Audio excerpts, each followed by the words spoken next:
Nailhan na ang babaeng napalgang patay nga dunay samad pinusilan sa barangay Fatima sa General Santos City niadtong Biyernes. Samtang laing pagpamusil na sab ang natala sa susamang barangay niadtong Sabado. Dugang detalye sa report ni Abby Caballero.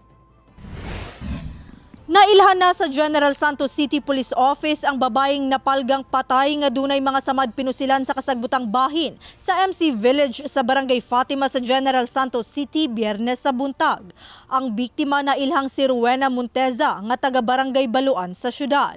Matud sa kapulisan dihang gidala kini sa punerarya, dunay na-recover nga tulo ka pakete sa gituuhang shabu og 900 pesos sulod sa brani ini. Usa sa ginatanaong anggulo karon sa pagpatay sa biktima ang pagkalambigit ni ini sa illegal nga droga.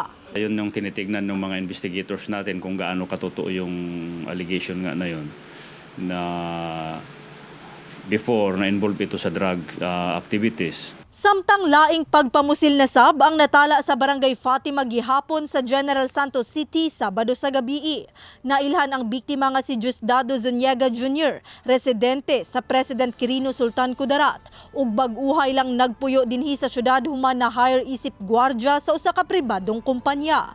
Sa investigasyon, pauli na unta ang biktima sa iyang ginaabangan nga balay sa Barangay Fatima, dihang giatngan kini og gipusil sa managlahing parte sa lawa sa wa pa mailing sospek. Dead on arrival kini sa ospital. Ginaimbestigahan na sa kapulisan ang insidente. At that time nung pag nangyari yung insidente, katatapos lang sila nag-inuman nung friend niya. Then nung pag-uwi niya doon na inabangan sa daan and yun, sinagawa yung shooting incident. And magkakaroon ng elimination process yan kung saan talaga yung pinakamalapit na anggulo doon sa pagpatay.